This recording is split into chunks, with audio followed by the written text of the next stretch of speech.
دکتۆر بەرهەم ساڵح دەمێکە گفتوگۆی هەیە لەگەڵ یەکێتی نیشتیمانی و بەنامەیەک داوای کرد لە یەکێتی نیشتیمانی کە دەوێت بێتەوە ڕیزەکانی یەکێتی نیشتیمانی چونکە یەکێ لە مەرجەکانی کۆبوونەوەی مەکتەبی سیاسی لە کۆبوونەوەی ڕابردووەوە بوو ئەوانەی کە خۆیان کاندید دەکەن بۆ ئەم پۆستە دەبی ئەندامی یەکێتی نیشتیمانی کوردستان بن ئەگەر دایانەوێت بن بە کاندیدی یەکێتی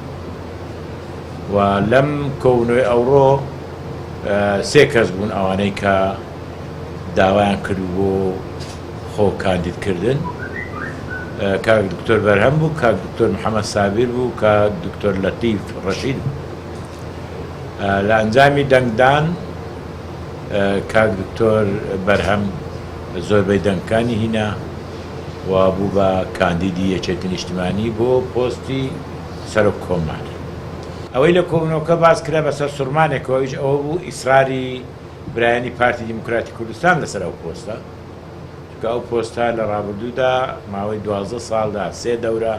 لەلایەن یەکێتی نیشتیمانی کوردستانەوە ممارەسە کراوە. ئەویش لە ئەنجامی ڕێکەوتن نامەیەک کە پۆستی سەرۆکی هەرێم بۆ برایانی پارتی بێ، پۆستی سەرۆک کۆماری عێراقیش بۆ یەکێتی نیشتیمانی کوردستان بێت.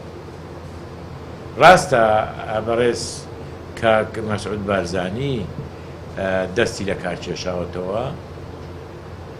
و بەڵام دەسەڵاتەکانی کە ئەو ممارەسەی دەکرد گوازراوەتەوە لە سەرۆکایەتی هەرێم بۆ سەرۆکایەتی ئەنجومەنی وەزیران یا بۆ سەرۆکی ئەنجومەنی وەزیران. بۆیە بۆ ئێمە لە چوارچێوەی دابەشکردنی دەسەڵات ئەوەی پێوترێت پاوەر شێرینگ گۆڕانکاریی گەورە نهاتووە، ئەو دەسەڵاتە هەر ماوەتەوە لای پارتی بە تەحسیل حاصلی دەزانین کە ئەو پۆستە